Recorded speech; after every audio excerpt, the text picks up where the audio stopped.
set the saddle height for the leg that is shorter, so that that side you won't have issues with the nerve being compressed or saddle sores. Now, or you put a wedge in your shoe that will give you the extra height to make up for that difference. And that's where things come in. Now, if naturally your feet tend to pronate one way or the other, to the outside or inside, you can use wedges under your cleat to accommodate that. Those things can cause foot pain or foot discomfort. And a lot of times what happens is you start the ride, everything's great, 30 to 45 minutes in the ride, then all of a sudden you start having your toes going to sleep. And you probably have seen people start moving the strap, loosening the strap a little bit and adjusting. Now, sometimes you do that because your foot would swell and the shoe is just holding you too tightly. But I'm talking about prolonged issues with your feet, meaning that you can't feel your toes. And that comes not only from saddle height, but also the placement of the cleat. I've got this shoe sitting here for that very purpose, to discuss the placement of the cleat, because keep in mind, I'll use me for an example.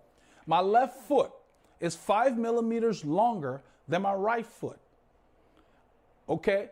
Not a whole lot. I mean, and most people have that. You know, the human body is not perfectly proportional. That's why you have to fit the machine to your body, not the other way around. So, being that my left foot is longer than my right, and my right foot is my dominant. I'm dominant on the right side. My right hand, I'm dominant on the right side. So when I set my cleat position and I put my foot in the shoe, when this is set, it's in a different spot on my shoe than the left. So the left. Save big this Saturday at Ashley Home Store's Super Saturday Sale. Save 30% off store-wide with no minimum purchase. That's right, 30% off your entire purchase. Or get 0% interest for 5 years. Saturday only at Ashley Home Store. I have to move, because my left foot is longer, there's a tendency of my left foot to be further up in the shoe when the cleat is in the same spot. Now, it's not an issue if I'm just wearing regular shoes. My foot automatically goes into the sole, you know, basically in the arch of the shoe perfectly, and it just fits there. But when you have cleats, it's a fixed point that basically locks you in the pedal. So if that cleat is in the wrong position, what ends up happening is your foot may want to be here, but then the cleat will place the shoe here. So then what ends up happening is when you're riding, you have a tendency you keep moving your foot back, because you want the ball of your foot to fit in this part of the shoe, but it's sitting up here to where you're further up in the shoe. So it's not in the right spot. So you're constantly moving your feet. If you don't address that, you're putting pressure on the wrong part of your feet.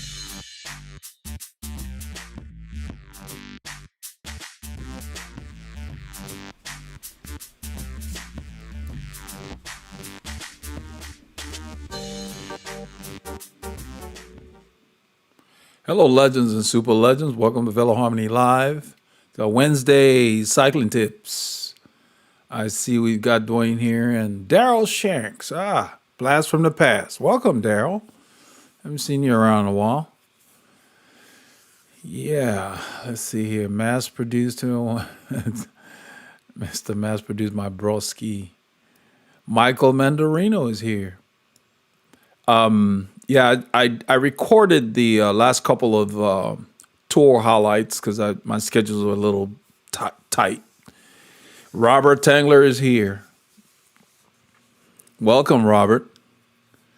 But I tell you, today's stage was awesome. As Dwayne mentioned up there, Pudgekar showed that basically, unless they can do something really special, this is his tour to lose.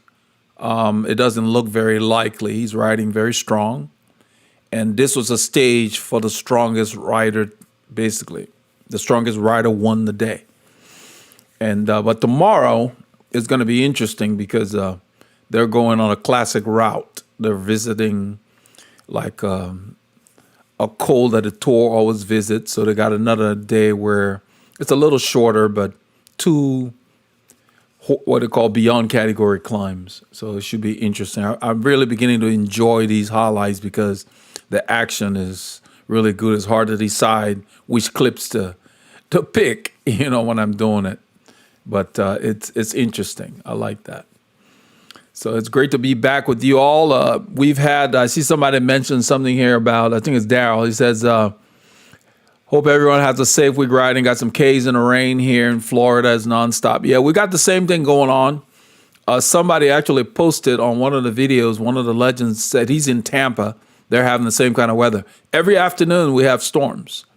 Yesterday was really vicious, a lot of wind, and they don't last very long, but they're heavy downpours. We got another batch, staring around today. So around here, if you're going to do anything with this weather pattern, you got to go in the morning. The morning's more stable, and then the afternoon when the heat kicks in. But it's kept the temperature down. The only hassle is no chance to do the yard. So I use the weed whacker to keep things looking decent, because you don't want to cut your yard or pay anybody to cut your yard when it's wet. You will damage your lawn. They'll leave ruts, and it just pulls the grass. It's just not a good idea, and it's hard on the equipment anyway. So yeah, you just make do and so everything's green, and it's nice. I like the temperatures.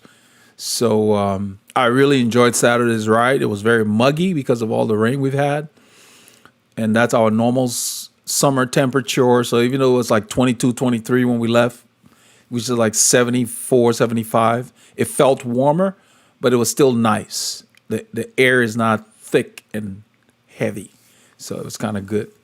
So it's been good riding. So I've been going out in the mornings for an hour here, hour there when I can. And it's been good to be able to get consistent time in, get used to being outside instead of just sitting in the AC. So it's been good to see that. It's good to see all of you down here. The tour is going, it's kind of stabilizing other than some of the other guys who are like from position 4 on. They've been flipping back and forth. Ben O'Connor, Guillaume Martin lost some time today. So he's going to be trying probably to move back up tomorrow. So we'll see. Tomorrow is a day that can shake things up, not necessarily in the top 1 to 3, but the other guys, everybody's going to be trying to see if they can dislodge someone from the podium. Huron, I don't know, he lost some time, lost about 2 minutes today, so he fell off the podium. We'll see, because every day you can't be going at your best, but Pogačar has shown the most consistent form versus anyone else on the tour. It's been good to really see that. Let's see here. Dwayne says, so another day, Pogačar might win 3 jerseys. Yeah, a lot of times when the leader of the tour leads like in the white jersey, if he's young enough, I think it's under 25 or whatever, the age category for that white jersey, or if he's got the green because of consistency, well, he can't wear all 3. Back in the day with Le Mans and them, they had the combinations jersey that it would give to such a rider, but they stopped that a while back. So what the other people basically borrow it when he's wearing yellow, but at the end of the tour, if he's leading in those points, he gets the final jersey. So if he wins the white or the green or whatever along with the yellow, he'll get all 3. We'll see how that goes. But I'm looking forward to tomorrow's day. Tomorrow's the last day in the mountains, in the Pyrenees anyway. They may have something the last week, but it might be a TT or something. But the way he's riding, he will probably take even more time if they have another TT. So we'll see how that goes. It should be fun because he's strong. Yeah, these guys. He was attacking. He attacked like with I think 8 kilometers go. Once his last UAE guy got through pulling, he attacked right off. Then he attacked again, and because the first attack, it was like 5 or 6. Huron was there. And then the next attack, he shed Huron and I think O'Connor. And then so Carapaz and Vingegaard was on there. Yeah, I had to go look up the pronunciation for this guy's name, Jonas Vingegaard. It's spelled differently than it's actually pronounced. I think he's a Polish rider. But he's riding well. He's very, very smart, because when Carapaz attacked in the final kilometer and a half. They gapped Vingegaard, but Vingegaard just kept riding and rode back up to them because they had to back off. You're at altitude, and when you expend energy, you can only do so much. And so he used his head, and he was right there. But when Pogačar went within the last 200 meters or something, I think it was under 200 meters when he went, they couldn't get closer to him. So it was something good to see. Yeah. Just an interesting Tour de France. It's nice to see all the action. I don't know what is going on with Froome. We haven't really had anything. I want to kind of look to see whether he's recovering or recovered. Because since that crash and the swelling, I don't know if it went down. Chris Froome says, just speaking of, I just pulled up something on Cycling News. He said, if Pogačar stays on his bike, the Tour is over.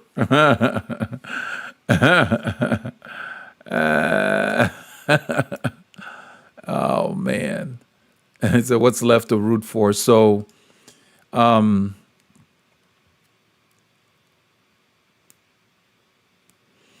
signed a 5-year contract ahead of the 2021 season. And despite being 36 years old, Adams does not believe they will return to the market for another Grand Tour competitor. So they're committing to Froome. That's good for now. We'll see. It says Chris is still in a lot of pain, but I don't know. It's hard to really tell what's going on with him.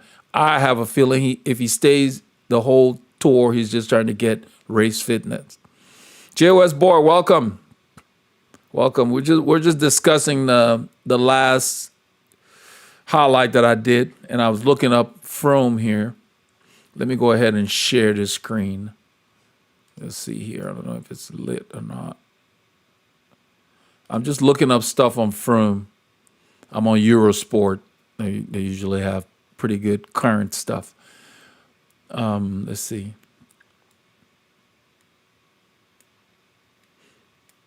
I don't know what date this story is. I'm trying to find a date on there. They didn't put a date on there.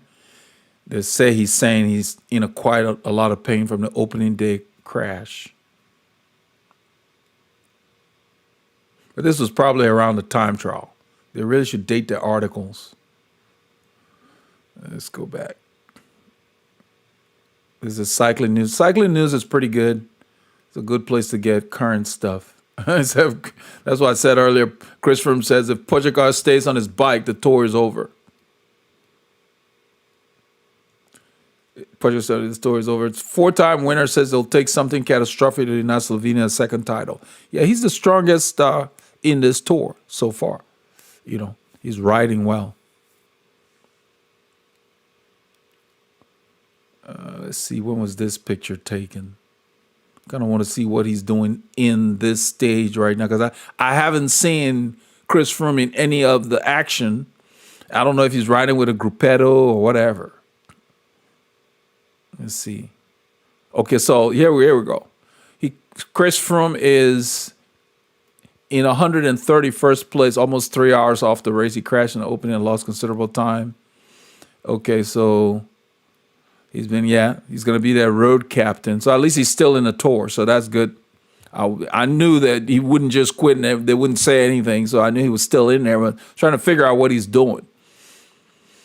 He says, I think the biggest focus for us is to get Mike Woods in the breakaways, which he's been there, king of the mountain points, and hunt for a stage win. I don't think he's going very well because he hasn't even been in a break or anything, so. He really didn't have a lot of racing before the tour anyway. So you need some race miles in your legs or race Ks. So somebody asked Pogačar about his data. He said maybe one day I would publish my data. Let me click on that. Here we go. UAE Team Ireland's leader said he's asked uncomfortable questions because of cycling's murky history. Yeah, well, I don't know why they bother these guys. The bottom line is this. The people who run these sports, like from the time Tom Simpson died on Mount Ventoux, they knew they had a problem. They chose to do nothing about it. So you fast forward to, 1998, the Festina affair. They got busted at the border. It wasn't the tour that caught them. They were, it sounded like you're taking drugs across the border. That's a problem. The authorities caught them. And so it was like a blemish on the tour. That's why all of a sudden now, we better do something. Well, it's been going on since the golden years of cycling. Not everybody was doing it, but these guys, now, I'm not supporting what the abuses are, because even Greg LeMond said that it was very hard to get up in the morning and have a 25-year-old teammate who's had a heart attack because of EPO. So even when Greg was competing, they knew they had a problem. He said they did that. That's one of the reasons he retired when he did. He said that I won the race in 89. In 1990, let's say he did 86, 89, and 90. I think 91 was when he came back, couldn't even sit on the wheels. He said they knew something was up and chose not to do anything about it because they were raking in the bucks, So it's not like, so don't bother this guy. This guy is not on anything. This guy has proven the stuff. I mean, you got it, you got it. That's just the way it is. And if you watch the tour, what I notice is one day somebody's going well, the next day they lose space, places or whatever. That's kind of normal because you can't be at your best every day. And this guy's not winning every stage. So he's been coached very well. He's very experienced. That's the thing you need to keep in mind. So he's riding, I think, beyond his years as far as tactics. He's using his head. He's riding very smart. He's very stable. So yeah, they need to leave him alone about the other crap other people are doing and let the man. You don't need to publish no data. It's like he's been doing it from the time he got in the sport. He's shown. He's got the history. He wasn't a domestique that all of a sudden started winning the tour. So, he's the defending champion. They got to take the tour away from him if they want it. So Michael says, as always, thank you for putting these together. Question on your touch points, as they are the same on all three of your bikes. Same saddle, handlebars, stem, and pedals. Yeah, but not so much same handlebar. I mean, you can put a different handlebar. Saddle, I don't mess with. As far as pedals, I've explained before, I prefer the Shimano platform because their pedal system is wider. I've used the Look. It's a little smaller. I just didn't like it. And it was back when they had, I don't know if they still have it, it had these cleats that had like a rubber walking surface on the bottom of the cleat, and those things squeaked a lot. It was the noisiest pedal system I ever used. So I threw them away. I like the Shimano. If you look at their pedals, what you walk on, there are little dots on the edge of the pedal. It's not the clipping surface like the Look. The Shimano pedals, they don't squeak or anything. And they're wider. I like that system. So yeah, you don't mess around with your connecting points. That's how you keep everything the same regardless of frame. So my frames are different, but all my three areas are in the same point in space because I use different stems depending on the angle and the length of the top tube on each bike to get everything needs to be in the same place. Same thing with your shoes. You have to get shoes that fit the shape of your foot. I have flat feet. I don't have high arches. That's why I don't ride CD shoes. Whenever I'd used them in the past, I had to get a custom footbed to put in there. And I just found them to be heavier shoes than the ones I use now. So I use Giro and Rafa shoes right now. I like those. But I've always also used Shimano. It's very personal. So you have to find what works for you and stick with it.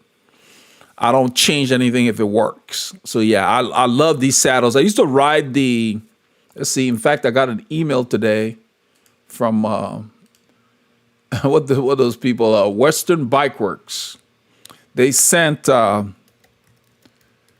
see, let me see if I can find it. They sent an ad solicitation for the flight saddle that I used to race on. They're actually, the company, Cell Italia, has made the same ones that it sold in the 90s. It's like a retro, recreation. Let's see here, flight. If I can find it. I think, there it is. Perfect. This is the saddle I used to race on. Right there. But the saddle I have now, it's very comfortable. It's fine. So even though they're making this recreation, I have no reason to go back to it. But that's what I raced on. Very easy, simple saddle, nothing on it, just what you need, firm, dense padding. This was very popular. A lot of people still use it. So people still buy it to put on like vintage bikes and whatever else. I just use the saddles I use now, the dynamic saddle. The shape of this saddle, let me make it bigger. You can see that. It's just clean. They were very popular. A lot of racers had these. So yeah. Let me see here.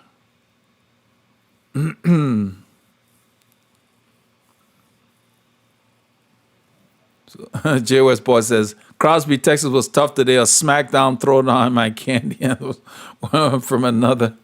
I'm in recovery. That's funny. Let's see here. Chat box.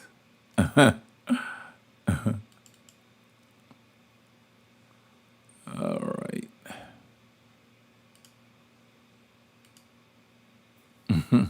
Sounds like you had a tough ride. That's good. Sometimes you need that. You need that. Today I just spun the little gears. John Hill, welcome. I just spun the little gears today, kind of stayed loose, visited some new areas. Because even though I ride the same route, we have a plethora of ways to get out from this area. So every time I go out, I take a different route to check out.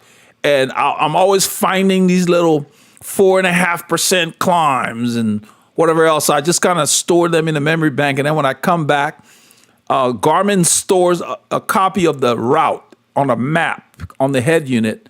So when I load it in Golden Cheetah, I pull up the map and I look at the route and go back and review, because I like to take different routes. There are a lot of little 7-8% climbs in people's neighborhoods. And you can tell they're so steep because the asphalt won't stay in good condition. You can see where people have worn grooves in it with their cars, because back in the neighborhoods, they don't shave the roads that much, like they do the main highways. So I find these little neighborhoods, a place called Tangle Brush. I think, what's his name? Robert may know.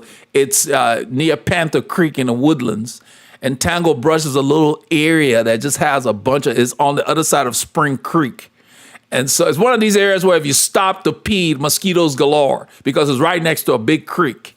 It's always got a little water flowing. But they've got all kinds of little climbs. And it's a good area you can go. It's like 25, 30 minutes from my home. So I can go really close by bike. And just within an hour and a half, get a great workout. Just do repeats on those. There are a lot of little dogs that chase you and stuff like that, but they're harmless. These little pocket dogs, I just kind of look out for them because I don't want to run over a dog. It's like they're too little. You can harm them, but they're not afraid. But other than that, there's nothing out there most of the time. Everything's quiet. So I like to do that. But that's the way you kind of have to mix it up so you're not doing the same exact route all the time. Always mix it up. That's the way you have to go. But it looks like you got a good workout down there, JOS. Crosby, Texas, huh? Where is Crosby, Texas? Let me see here. I think it might be. Let me look it up. Let's see. I've heard of that. Because in the Dallas area, you got a lot of little Crosby, Texas map. That's not going to help me. There we go.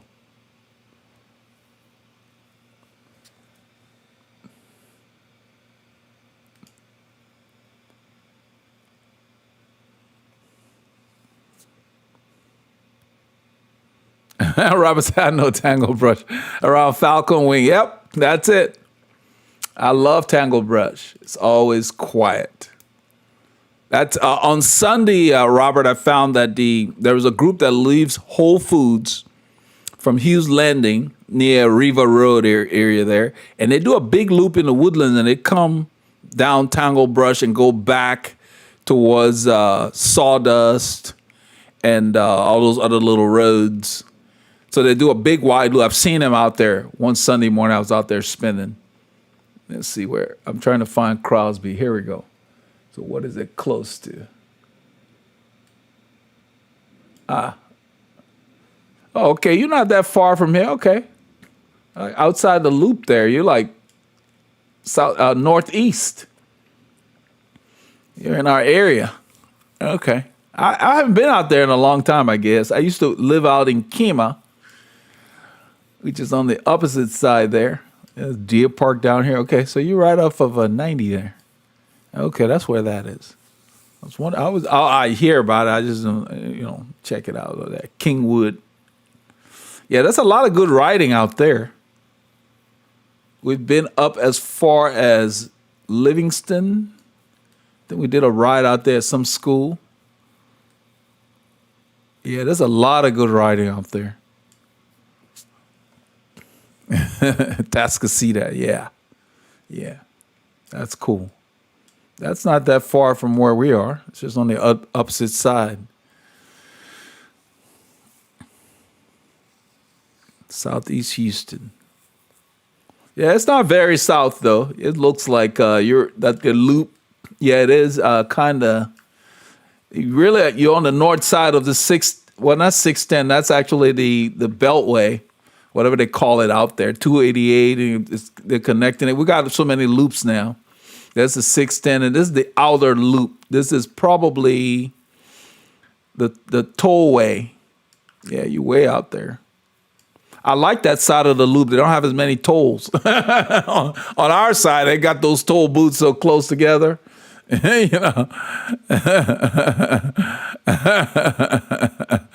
That's funny. Bear Mountain, New York. Okay. Yeah. I'm always looking for different areas.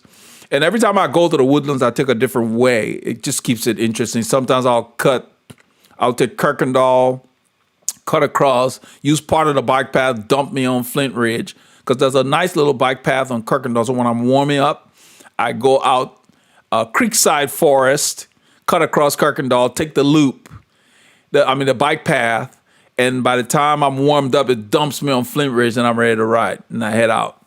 And then coming back, I come back a little different way. It makes the monotony get out of there, because most of the time you're using the same ways to get out. And then once I get out there, depending on my mood, I decide if I want to go west or just go north, depending on what's going on. So I like this area because we have so many more choices. So you can ride every day and I don't have to do the same exact loop. Keeps you from getting bored.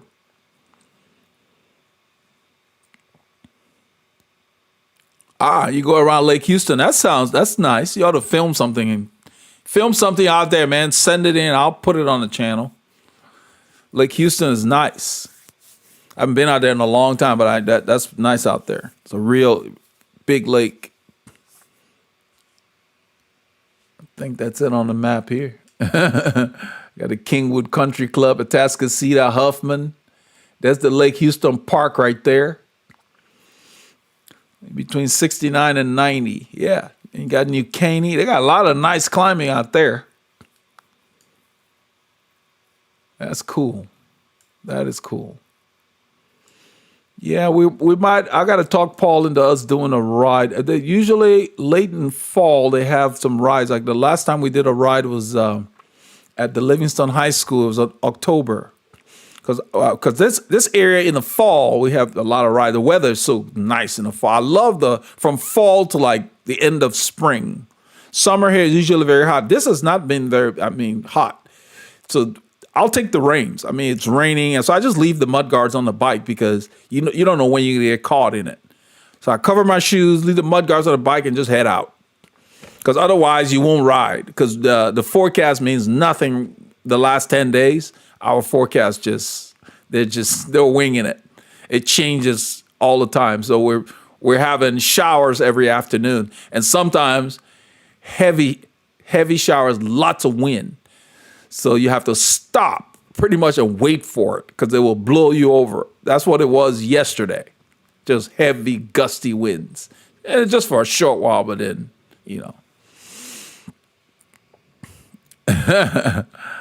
Oh, you do a bike barn. The barn, you talking about bike barn? Bike barn group rides? What bike barn is that? Is there a bike barn out there probably in your area? Because usually a lot of the bike barns, they have different group levels. I know the one out here used to, and then the ride just got crappy to where I know Mike Brown moved away. Mike Brown used to lead the Sunday group ride. That was the faster group. And I think he moved away. I think he moved somewhere near Dallas. Because cycling is a small community.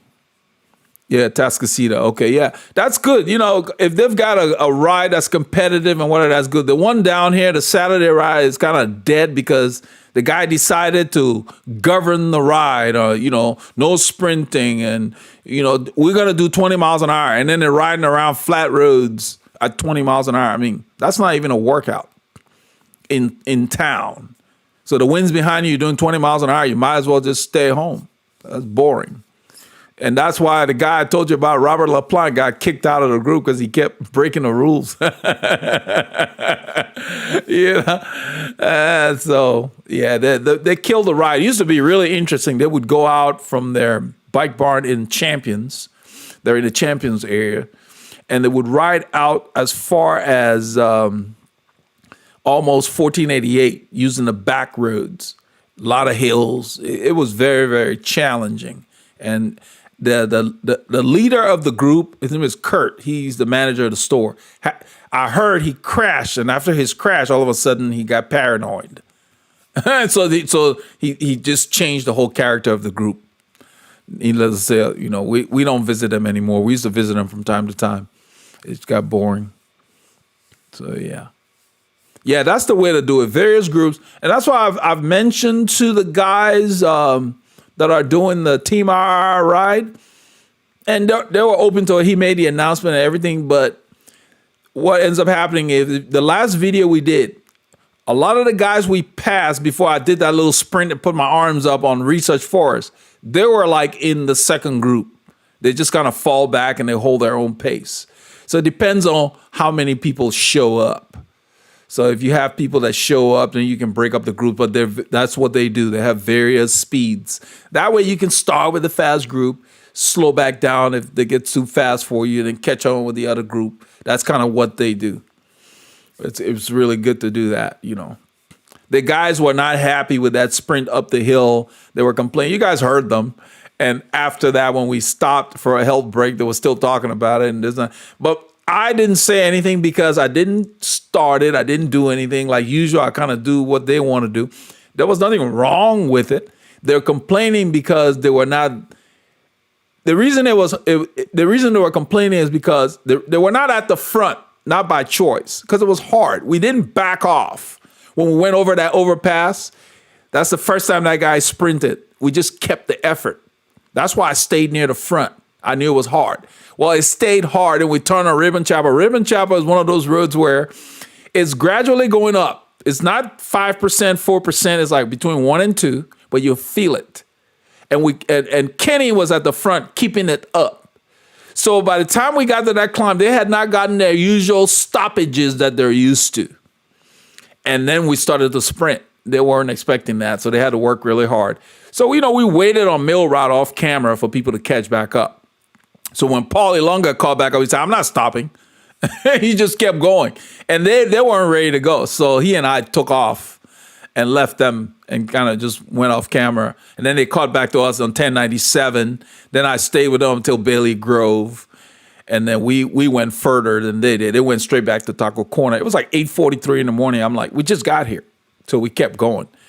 And so I try not to mix things up unless they started. So if somebody starts it, yeah, we can play. I don't know what they're crying about. There's no big deal. There's nothing wrong with that.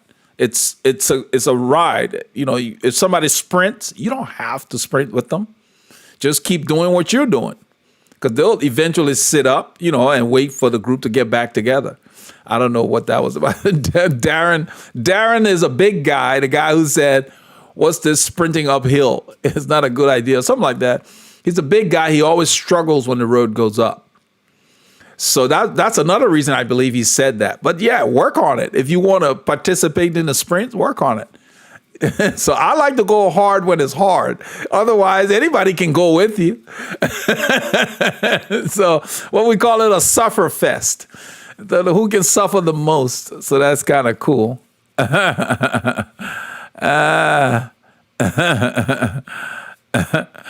Oh, man. But that's the way a group ride is supposed to be. You're supposed to have different speeds. As long as people are safe, let them have fun. It's not a job. Because if you come up with rules that don't make sense, people don't look forward to coming to ride with you. When I get on my bike on Saturday or any day of the week, I'm going for a bike ride because I love riding my bike. I'm not going to go conform to some draconian rule that has nothing to do with cycling. If someone wants to sprint, let them sprint to their heart's content. You don't have to participate. You know, and that really wasn't a sprint. I was messing with that guy. He was out of the saddle sprinting. I was just spinning, and I went alongside him to egg him on just to see. And he sprinted. He gave everything he had.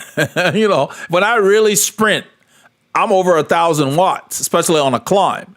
So I was just kind of seeing, you know, what he was going to do because he likes to do that. Every time the road goes up, he'll sprint regardless of who's pulling. It's actually kind of annoying to the person that's pulling.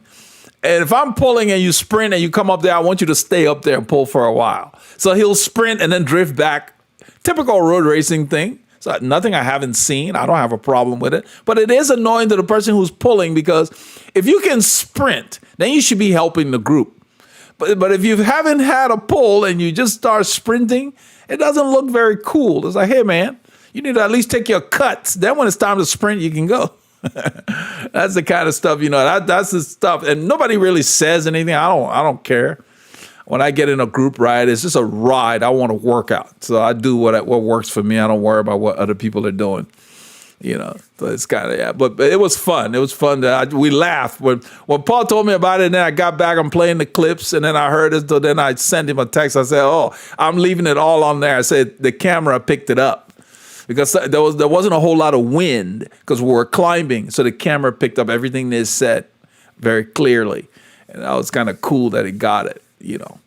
But there are no rules, and you don't want to ride with a group that, oh, you can't do this, you can't do that. I mean, if you're not doing anything unsafe, then why are they ruining your fun? If they're not fun, find another group or start your own, or ride by yourself or ride with a few riders that, you know, think like you do or whatever. Because when you get on your bike, you're going to have fun. You have enough headaches at work. You don't need people restricting you on a group ride unnecessarily, you know. Now, there are other group rides like the one I haven't ridden with the Whole Foods guys. If the ride is a very big open ride, then that's not a whole lot of camaraderie. It's just people show up. They're ready to go on time. If you have a flat, chances are they won't wait for you. So you need to be ready to fix your own flat.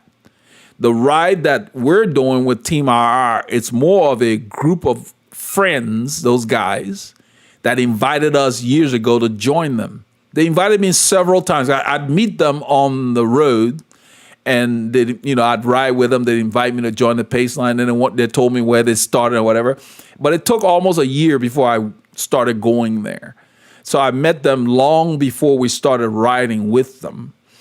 And they just invited us to join their group. So they're a bunch of friends. So when people have a flat, they wait. Not every group does that. So you have to find out when you hook up with a group.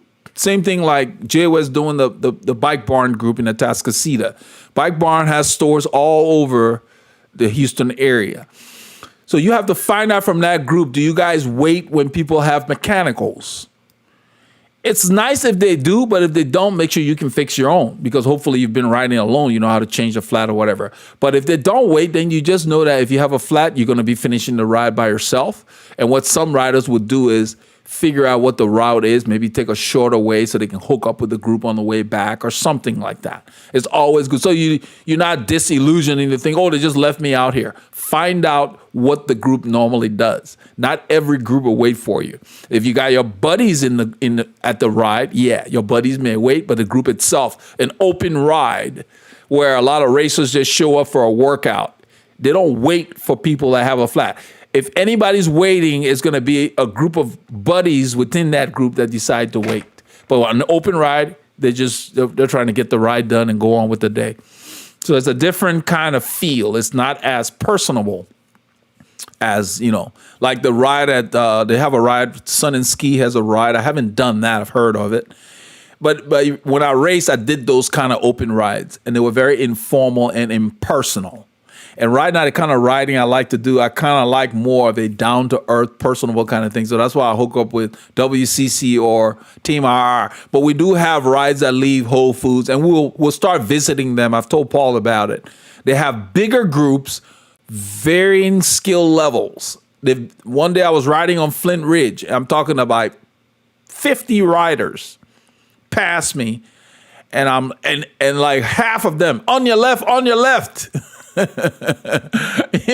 just shook my head because it just showed the lack of experience. I'm on Flint Ridge. I'm going up a climb, a little slight grade, and they're coming down. They weren't going that fast. You don't need to tell me on your left. You can see I'm tracking correctly. But everybody that passed said the same thing, and that's okay, I guess. That's just what they do. But I just kind of chuckled. But it was good to see that many cyclists. You could tell the different levels. You could see the different handling skills and that kind of stuff. You could tell. So when you ride with a group like that and you're more experienced, stay near the front. Because a lot of times you have a lot of crashes with the less experienced riders, especially those that are trying their darndest to keep up with the pace. And they start riding beyond their capability. Yeah, you have accidents can happen. What I call riding cross-eyed, to where you're no longer aware. You're just doing your darndest to stay on that wheel. It's kind of it's one of those things. We've all been there, done that. Some guy came on the channel, put a comment. He said that he watched the video where I was talking about base. Building your base. And he said his zone 5 was someone else's zone 1 or something like that. He said because some rider passed him, made it look easy as he passed him, and he was struggling. And I told him, well, the rider who passed you has been passed by somebody. I said, so you just need to focus on you and keep doing what you're doing. You'll eventually get there. You don't worry about the rider that passed you. He said a guy passed him and made it look easy. Well, that guy paid his dues. You don't know what he's been through and what he's put into the sport. That's one thing about cycling. What you put in, you get out of it. So it's kind of I told him, don't worry about it. He put a comment on the channel. I said, don't worry about it. Just keep doing what you're doing and decide what your goals are. Then he wanted to know whether we got coaching and this and I just put the link for the website. That's why I built the website. I don't have time to answer. We got almost 17,000 something subscribers here. I don't have the bandwidth to answer each question. So things that people are interested in, it's on the website. And that's why I put the Veloharmony thing everywhere so people can go there and find it. And so he gave me a thumbs up on the reply. And I try to keep those replies short, Andrew, what's up from New York? New York. I spent 30 days in New York, Manhattan Island in 1983. There was a blizzard. It was February. I had traveled from West Africa to New York, from tropical to a blizzard, and it was so drastic of a storm, all the airlines had shut down, so I had to stay in New York. And we had friends and family there. So I decided to spend a month there. Yeah, that finalized my decision of moving to Houston. because nice city. I enjoyed it there. They had a channel called WBLS, the world's best looking sound. I don't know if it's still there. You know, they played the kind of music we like to listen to, you know, dance music and stuff. It was a really cool channel. Similar to what we had in Houston called the Q Morning Zoo back in the day. That kind of stuff. But I really enjoyed listening to them. Checked out Manhattan. I went down 14th Street. You know, you go down there, shop. The vendors are all on the street corner. The biggest thing I had to deal with was all the slush from the snow that had melted. So, you know, you can't wear regular sneakers because they get damp and wet because you're stepping in, you know. And I was like, man, so the snow looks great from a distance, and then you get down there and get all dirty and mud. I said, these guys, but everybody seemed, no, it was nice. You just wear more stuff. But I was like, yeah, no way I want to deal with this every year, you know. But it was cool, you know. And what I noticed while I was in Manhattan is everybody on the street, nobody looks at each other, no eye contact. But then once you get inside a club or a comedy club or whatever, everybody's like relaxed. So that's kind of a different kind of thing than down here in Texas, where everybody speaks to you on the street. And so it was different. So all of that made me, when I came down here, I said, hey, send my stuff. I'm staying here. It was February and it was like 70 when I came down here. And so, yeah, that's another thing. So New York's great to visit, but I wouldn't want to be dealing with those winters. But since then, I've traveled all over Pennsylvania and other places, you know. But yeah, Chicago, I went to Chicago. I was like, man, why would anybody want to live here? The streets are bad. The weather's bad. It's expensive. The Windy City. I mean, it gets cold down there. That cold, wet kind of feeling. Oh, man. Andrew says, I have family that moved to Texas from here, too. Yeah. Yeah, I mean, you know, it's cool. I like New York. New York's a cool place. When I got there, I found, on 14th Street, found jeans and all kinds of stuff. It's just easy to find stuff because New York seems to get everything from everywhere. You know, so it's like a lot of people importing stuff or whatever. So you can find whatever you want in New York. When they say the city that never sleeps, they don't play. They're not joking, you know. But yeah, it was just very cool. So it's good to visit, but yeah, I'd much rather, there's more open spaces down here. And of course, it's less expensive. The lodging in the city, of course. Biggest thing is in the city, you don't need a car. So that's kind of cool. You don't have to deal with that. You know, we use the subways, the buses and all that. Everything's very reliable. So every place has its pros and cons, you know. So to do a lot of riding, if you live in a city, I guess you have to do Central Park. I think a lot of people probably do Central Park unless you go upstate or something. So interesting.